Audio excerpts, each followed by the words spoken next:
So if we looked at a home buying situation, this is the other situation of if you had 25,000 put down and the decision was to put down 10 or 25, what was the advantage long term? 30 years later, the house is worth 364,000, 3%, and which is not too out of line. I mean, I think I checked our real estate values and it's been like 5.9% or something over the 30-some years that we've had real estate. The 10,000 down, and you invest the other 15, it would have grown to 297,000.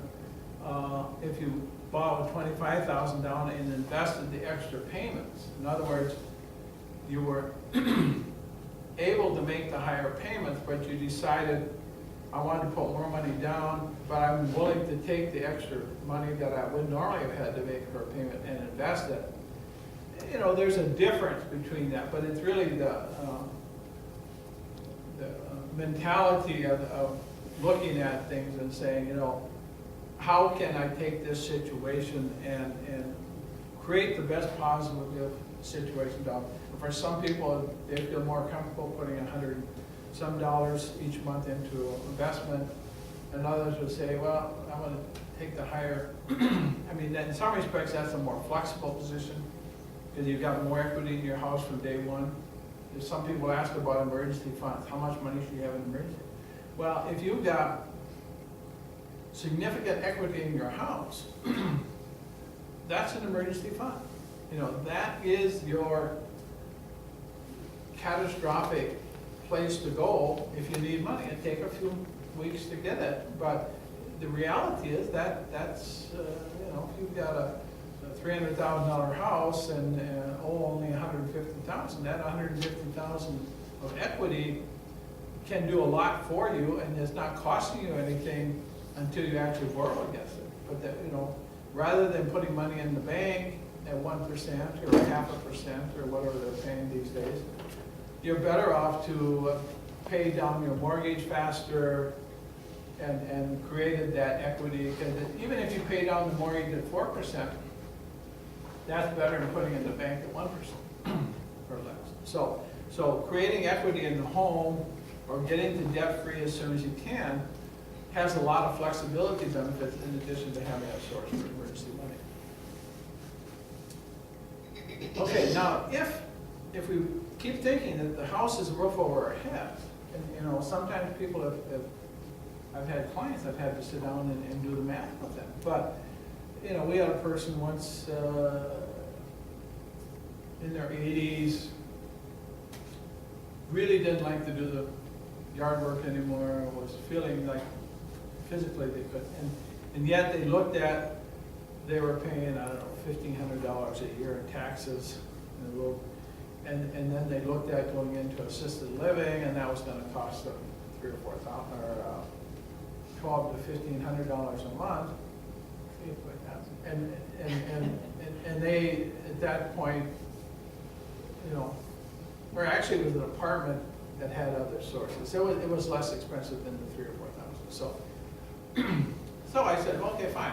Your house is worth, I think at that time it was like $300,000. So you sell it for $300,000, you invest it, at least 5% of that's available to you. I mean, it could be more. I'm never conservative, so I just said 5%.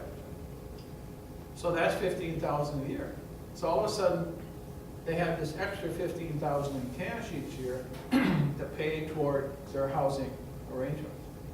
So all of a sudden, the $12,000 or $13,000 that it was going to cost to move into the apartment was a no-brainer. I mean, they sold that house the next day almost and moved out. So, and that's what we're trying to get to here, is that, if you stayed in the house, and most people don't stay the whole time in one house, but if they did, that $200,000 house is now $485,000 30 years later. If it's invested at 10%, you got $48,500 available to make monthly payments on something.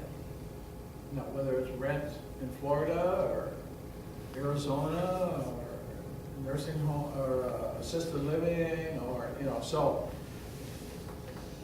getting debt-free with your house and having a house that you can then turn over to become your substitute source of resources for apartment, assisted living, whatever, should release your mind that you don't have to worry about the roof over the head thing for the rest of your life. If you, on the other hand, you don't get debt-free, then you have an issue. So, Barb's goal of getting debt-free is not bad. Good idea. Although I'm gonna be carted out in a pine box. Okay. Cardboard box, maybe. Cardboard, there you go.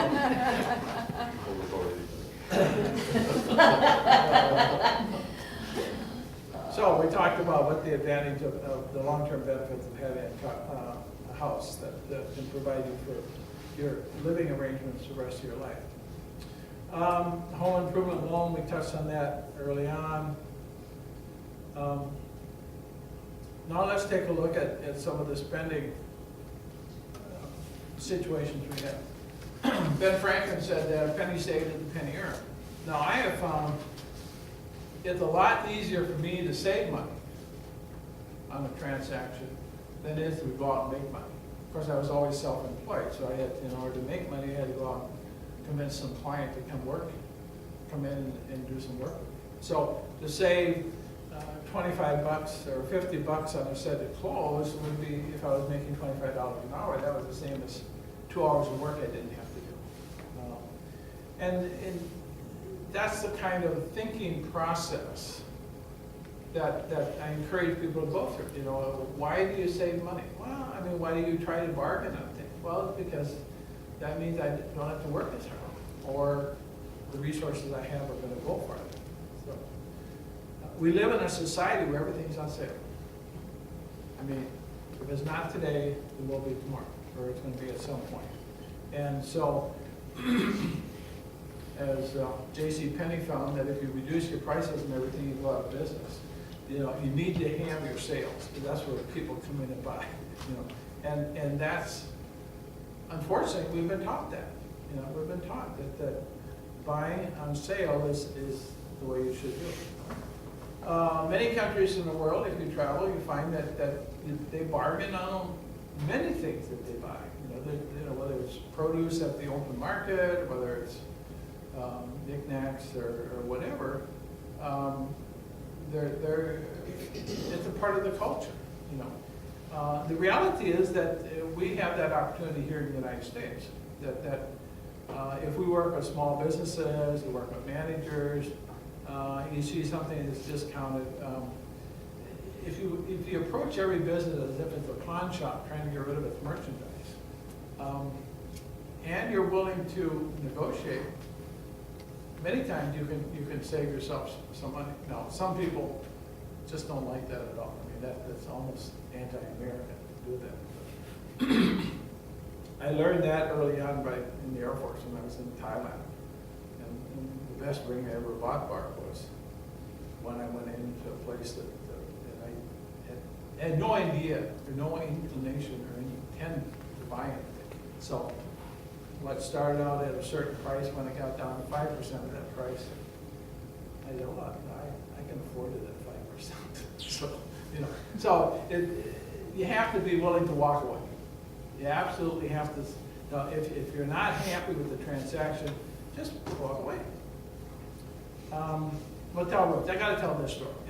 Our daughter, after her freshman year in college, decided to go sell books door to door in Denver, Colorado. Great learning experience for her. Never made any money, but she learned a lot that year. So she had to drive back to Tennessee to check out at the headquarters. So she gets into Tennessee late at night, it was after midnight, pulled in a motel, and went in and said to the clerk, I need a place to stay for the night. I don't have any money except $10. And if you'll take $10, I'll rent the room. If not, I'm just going to sleep in my car out in the parking lot.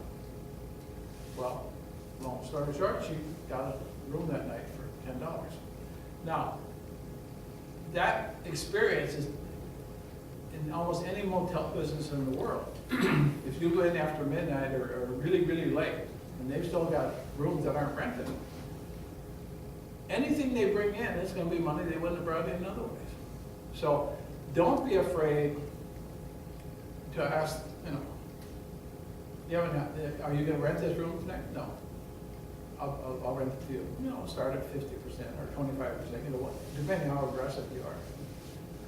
And you'll be amazed how often you're gonna get a benefit, and whether you get exactly what you asked for or what you start out with.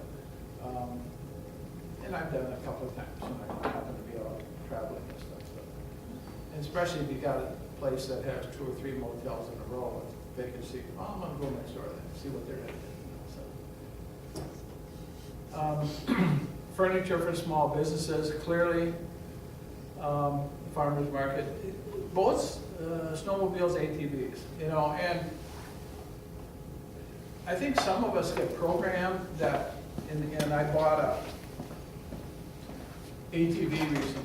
So I went to 4 dealers selling the exact same ATV. So you'd think I'd get the exact same price from 4 different dealers. Over 10% difference between the high and the low. First, it was $1,000 off on everything from the manufacturer, so that was important to do that. But you just got to, you can't assume that a product that has a price on it that is similar and sold at many different locations would have the same sales price to you. So it spending some time to do some research and make some calls and talk to people can be very beneficial in that area. And then I think owner-run businesses in particular are always trying to move products and talking to them is important. This is pretty straightforward. If you're hungry, don't buy groceries. If you're emotionally depressed, don't buy the candy shop, you know. And so in other words, try to get away from the spending as a way to make you feel good, because the end result is normally not that case.